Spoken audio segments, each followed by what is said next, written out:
Muy buenas tardes. La siguiente actividad se llama Fordismo y Postfordismo, por Diego Quiñones, mi persona, por la asignatura Innovación, Cultura y Gestión del Trabajo en la Sociedad de la Comunicación. Entonces, esta actividad va a constar de una introducción que viene siendo conceptualizar qué viene siendo Fordismo y Postfordismo, y luego se irán resolviendo las 5 preguntas del taller.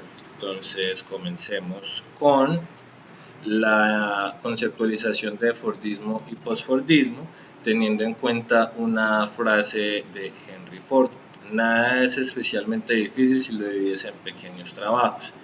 Y esta frase nos permite ilustrar una de las principales características del Fordismo, que es la división del trabajo en diferentes tareas a desarrollar. Entonces, el Fordismo se reconoce por el modelo de producción en serie, un modelo en cadena, el cual utiliza maquinaria, tecnología con fines especiales y mano de obra que no necesariamente tiene que ser cualificada. Eso según Harris y Zetlin en 1991. Ya luego de la década de los 70 hablamos de postfordismo. Lo que pasó en la década de los 70 fue un cambio en el mercado que impulsó a las empresas a buscar soluciones organizativas con base en la tecnología, las tecnologías de la información, la automatización y las nuevas dinámicas que propone la posmodernidad. Entonces, estas reformas lo que generaron fue una mayor demanda de producción. No era suficiente la producción que estaba saliendo para cubrir la demanda. Entonces esto elevó la introducción de nuevos mercados y la calidad de los productos en cuestión. Eso según Safon en 1997. O sea que lo que empezó a suceder fue que empresas que eran muy grandes empezaron a generar como filiales y empezaron a quebrar, digamos, o a dividir su estructura para ir reduciendo la empresa y generar como otras empresas basadas en una casa matriz. Entonces, la primera pregunta era qué elementos del Fordismo siguen vigentes en la mayoría de las organizaciones actuales. Entonces, básicamente lo que sigue vigente es la producción en masa y el modelo en cadena que plantea el Fordismo. Ya lo que pudo haber cambiado es lo que sucedió con la especialización flexible.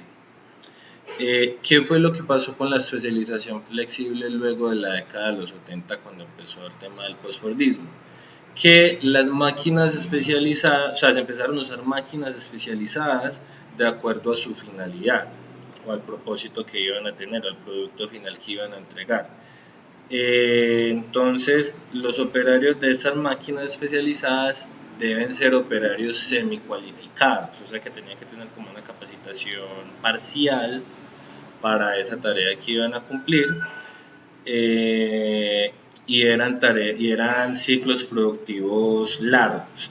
Eso por un lado. Por el otro lado, se habla de una fuerza de trabajo ya que era full cualificada, no semi-cualificada, sino cualificada, y ya los procesos eran un poquito más, eran más breves, eran ciclos productivos más breves y las máquinas no tenían una especialización de acuerdo a la finalidad del producto. Esto según Fiore Isabel en 1984. Ahora, el segundo punto en el que se me preguntaba cómo he afrontado los cambios laborales pues a los que he tenido que, los cambios laborales que he tenido, por decir algo, en estos años de trabajo han sido radicales y me han significado perder algún empleo. Entonces, en mis 9 años de trabajo he pasado por empresas de servicio al cliente, empresas de outsourcing, y ya actualmente estoy trabajando como docente, lo que hace evidenciar como un cambio de una industria que es servicio al cliente a otra que viene siendo ya la industria de la educación. ¿Qué fue lo que pasó? Que en su momento tuve la oportunidad de terminar voluntariamente dicho contrato porque me di cuenta un año antes de que la empresa de outsourcing en la que trabajaba, que era una empresa que tercerizaba procesos bancarios, iba a sufrir un gran cambio, una gran afectación, porque el cliente finalizó ese producto de tercerización. Lo que implicaba que nosotros íbamos a quedar libres, sea para ir a otros procesos de esa misma empresa o para ser desvinculados de la entidad como tal. Entonces fue un momento oportuno porque estaba terminando mi licenciatura en inglés y ahí fue cuando pude empezar a ejercer como docente. Si bien no me afectó porque tuve tiempo de darme cuenta y de tomar acción, considero que esta situación evidencia cómo el posfordismo y las políticas flexibilizadoras aparentemente neutras intentan legitimar la libertad de los contratos, cuando en verdad la gran mayoría de los trabajadores se encuentran cada vez más obligados a aceptar las condiciones laborales precarias que ha impuesto el violento reacomodo capitalista de las últimas décadas. Eso según Java y Milano. Aquí hago yo referencia y apoyándome en Java Milano en 1997. En el caso mío tuve la oportunidad de trabajar en esas empresas de servicio al cliente, las cuales son empresas muy rezagadas a lo que el cliente diga, por el hecho de que están tercerizando y que prácticamente los ingresos de esa compañía tercerizadora dependen de condiciones del cliente como tal, condiciones donde muchas veces el cliente pasa por encima del contrato solamente porque ellos son el cliente y porque la empresa tercerizadora depende de ellos como tal. Entonces pude evidenciar, digamos, eso en ciertos irrespetos a contratos de tercerización por parte del cliente y afectando a una empresa de tercerización como la que yo trabajaba. Ahora, teniendo en cuenta todo este contexto, cómo generar lealtad en un ambiente laboral donde las personas rotan tanto y tan rápido en los puestos de trabajo. Entonces, Arconada en el 79 nos hablaba de una necesidad que vino con el posfordismo de mejorar las condiciones de trabajo, dándole un valor agregado a la estabilidad laboral, revisando las jornadas laborales, la remuneración de los salarios, asegurando condiciones idóneas de trabajo, seguridad e higiene industrial. Eso en esa década se generó esa necesidad. Sin embargo, vemos que en la sociedad actual muchas veces vemos personas que tienen muy buenas condiciones laborales, pero aún así se aburren. Aún así se aburren por el hecho de que no sienten que estén haciendo un trabajo que les guste o no se sienten valoradas y no sienten que estén usando todo su potencial. Eso es lo que plantea González, o sea, lo que plantea para esto González y Queira en el 2003 es un nuevo paradigma basado en la economía informacional, donde las jerarquías no necesariamente desaparecen, sino que no, son un poquitico menos claras, y se socializa la toma de decisiones y la participación, compartiendo ideas y conocimiento en vez de asumiendo imposiciones.